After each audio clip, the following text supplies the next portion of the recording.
35 ലക്ഷം കൊടുത്തിട്ട് പാസ്സായതല്ലേ, മനുഷ്യനെ കൊല്ലാൻ അറിയാമോ? എന്റെ റപ്പായി ചേട്ടാ, ഞാൻ പഠിച്ച് എന്റെ കണ്ണെല്ലാം കുഴിഞ്ഞു പോയി. അത് സാരല്ല, റിസൾട്ട് വരുമ്പോ അതെല്ലാം താനെ വെള്ളിലോട്ട് കാണി. അതൊക്കെ പോട്ടെ, ചേട്ടൻ എങ്ങനെയാണ് ത്രീശമ്മ ചേട്ടത്തിയെ പരിചയപ്പെട്ടത്? ഞാനേ ഒരു ദിവസം ഇങ്ങനെ പള്ളി പോയപ്പോഴുണ്ടല്ലോ, അവളിങ്ങനെ നിന്ന് പാട്ട് പാടുക. ഏത് പാട്ട്?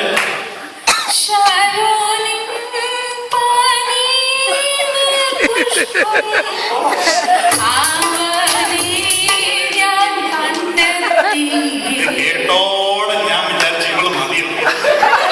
പക്ഷേ ഇത് കഴിഞ്ഞപ്പോഴല്ല മനസ്സിലായത്, എടാ മോനെ ഇവൾക്ക് പാട്ട് പാടാൻ മാത്രല്ല കിച്ചൺ മ്യൂസിക് എല്ലാം അറിയാം. കിച്ചണിൽ കയറി കഴിഞ്ഞാൽ വൈകുന്നേരം ആയി കഴിഞ്ഞാൽ പിന്നെ എനിക്ക് വലിയ ബോധമൊന്നും ഉണ്ടാവില്ല. രാവിലെ ആവുമ്പോൾ ഞാനിങ്ങനെ എണീച്ചു വരുമ്പോ കാണാം കിച്ചണിലുള്ള എല്ലാ പാത്രങ്ങളും മുറ്റത്തെത്തും. ഞാൻ അവിടെ അങ്ങോട്ട് വീട്ടിൽ നിന്ന് പോയി കഴിഞ്ഞു കഴിഞ്ഞാൽ പിന്നെ ആ പാത്രങ്ങളെല്ലാം തിരിച്ചെത്തും. അത് നല്ല സമാധാനമാണ്. വേറെന്തോ കൊണ്ട് വിഷയം സുഖം ചേട്ടാ.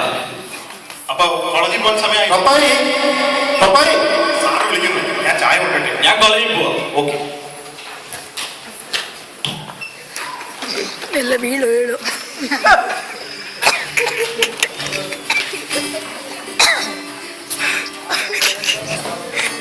സാറേ ചായ. സാർ ഇന്നെന്താ നമുക്ക് ഉണ്ടാക്കേണ്ടത്? ഇന്ന് നമ്മുടെ ഇതിന്റെ റിസൾട്ട് വരുന്ന ദിവസമല്ലേ? അപ്പം നല്ലൊരു സത്യം നമുക്ക് ആയേക്കാം. അവൻ എന്തായാലും നല്ല, എന്റെ എക്സ്പെക്ടേഷൻ പോലെ തന്നെ അവൻ നല്ല രീതിയിൽ അവൻ പാസ്സായിട്ട് വരുന്നത് കാണാം. നല്ലൊരു സത്യം തന്നെ നമുക്ക് ക്രമീകരിച്ചേക്കാം. ആയിക്കോട്ടെ, ഞാൻ പോയി തയ്യാറെടുക്കാം.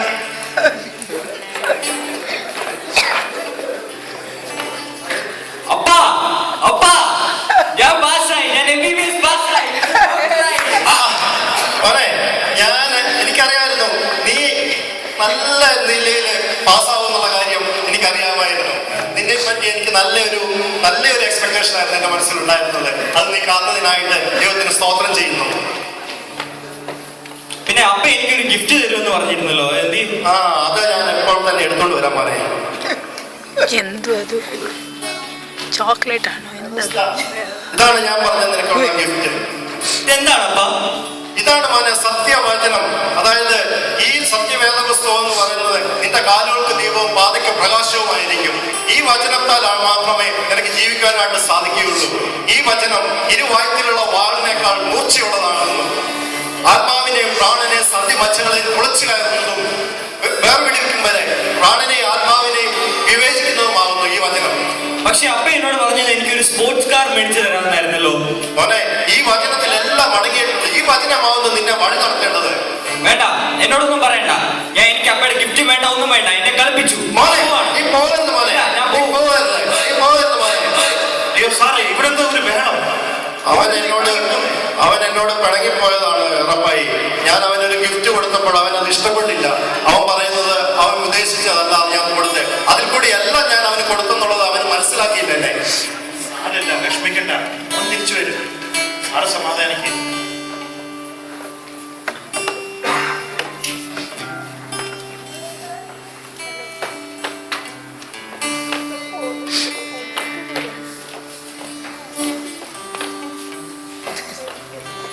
എവിടെ മോൻ തിരിച്ചു വന്നില്ലല്ലോ?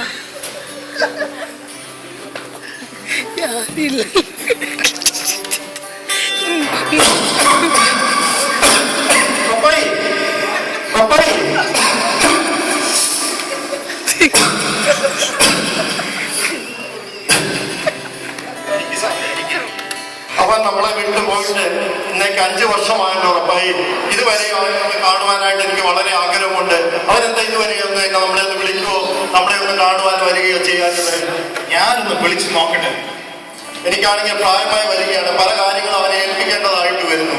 അവനെ എന്താണ് തിരിച്ചു വരാത്തത് ഇതുവരെയായിട്ട്? സാരല്ല സാറേ, ഞാൻ അവനെ വിളിച്ചു നോക്കാം. ഹലോ മോനെ, ഇത് റപ്പായിയാ? റപ്പായി ചേട്ടാ. എന്തോ കേട്ടു വിശേഷം? സുഖം ചേട്ടാ. മോനെ, അപ്പൻ വയസ്സായി, ഇപ്പൊ തീരെ വയ്യ. മോന് അറിയാമോ, അപ്പൻ മോനെ നോക്കിയിരിക്കുകയാണ്. ഒന്ന് വന്നാൽ കണ്ടിട്ട് പോകാമായിരുന്നു. പക്ഷെ ചേട്ടാ, ഞാനിപ്പം വളരെ ബിസിയാണ്. ഞാനൊരു ഓപ്പറേഷൻ തിയേറ്ററിലാണ്. എനിക്കിപ്പം പെട്ടെന്ന് വരാൻ പറ്റിയ ഒരു സന്ദർഭത്തിലല്ല. കുറച്ച് കഴിഞ്ഞ് വരാം. ശരി മോനെ. ഓക്കെ. റബ്ബായി അവൻ എന്താണ് പറഞ്ഞത്? സാറേ അവൻ വരും. സാറൊന്നും കൊണ്ട് വിഷമിക്കണ്ട, അവൻ വരും. എനിക്ക് വല്ലാതെ ഒരു വിമിഷ്ടം തോന്നുന്നു. എനിക്കങ്ങ് വളരെ ഒരു തീരെ എനിക്ക് ആരോഗ്യം തോന്നുന്നില്ല. എനിക്ക് വളരെ ഒരു തളർച്ച തോന്നുക. പെട്ടെന്നൊരു വണ്ടി വിളിച്ച് നമുക്കൊന്ന് ആശുപത്രിക്ക് പോകാം. സാറേ നമുക്കൊന്ന് ആശുപത്രിയിലേക്ക് പോവാം.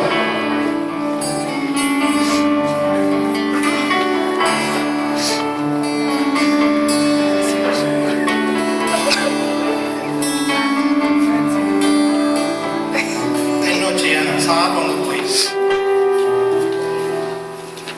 റപ്പായി ചേട്ടാ. ആ മോനെ, നീ വീട്ടിലെത്തിയല്ലോ. റപ്പായി ചേട്ടാ, പപ്പ അപ്പ നമ്മളെ വിട്ടു പോയി മോനെ. ഭർത്താവിലേക്ക് ചേർന്നു. മോനെ, നിനക്കറിയാമോ, നിനക്ക് തന്ന പോലെ ഒരു സമ്മാനം പപ്പ എനിക്കും തന്നിരുന്നു. ആ സമ്മാനം കാരണം എൻ്റെ കുടുംബം രക്ഷപ്പെട്ടു. ഇന്ന് ത്രേശ്യാമ നല്ലൊരു സ്ത്രീയായി അവൾ സുവിശേഷം അറിയിക്കുന്നു. എൻ്റെ ജീവിതത്തിലുണ്ടായിരുന്ന ദുശീലങ്ങളെല്ലാം മാറി. ഇപ്പം ഞാൻ കള്ളു കുടിക്കാറില്ല, ഒന്നും ചെയ്യാറില്ല. നിനക്ക് അറിയാമോ മോനെ, ആ അന്ന് ദൈവജനത്തിൽ എല്ലാം അടങ്ങിയിരുന്നു. ഇന്ന് എൻ്റെ ജീവിതത്തിൽ സമാധാനമുണ്ട്. മോനെ, നീ ആ ഗിഫ്റ്റ് ഒന്ന് നോക്കണം.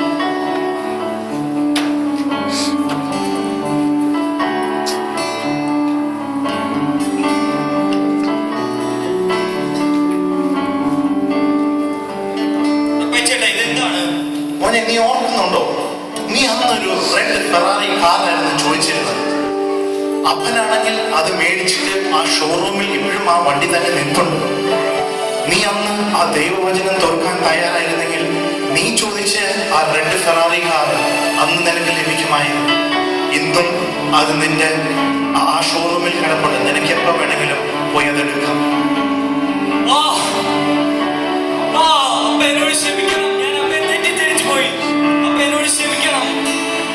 സാരമായി ഇപ്പോഴെങ്കിലും നിനക്കൊരു മാനസാന്തരം വന്നല്ലോ. ദൈവം രക്ഷിക്കട്ടെ.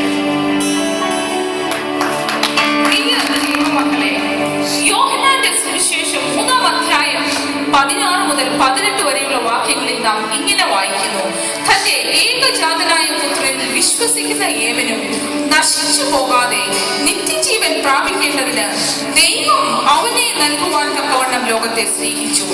ദൈവം തന്റെ പുത്രനെ ലോകത്തിൽ അയച്ചത് ലോകത്തെ വിധിപ്പാനല്ല, ലോകം അവനാൽ രക്ഷിക്കപ്പെടുവാനത്രേ. ഈ മകൻ തന്റെ പിതാവ് തനിക്ക് വേണ്ടി ഒരുക്കിയ നന്മയെ അഗണ്യമാക്കിയതിനാൽ ആ നന്മയും തന്റെ പിതാവിന്റെ സ്നേഹവും അവന് നഷ്ടമായി. ക്രിസ്തു യേശുവിനാൽ പിതാവ്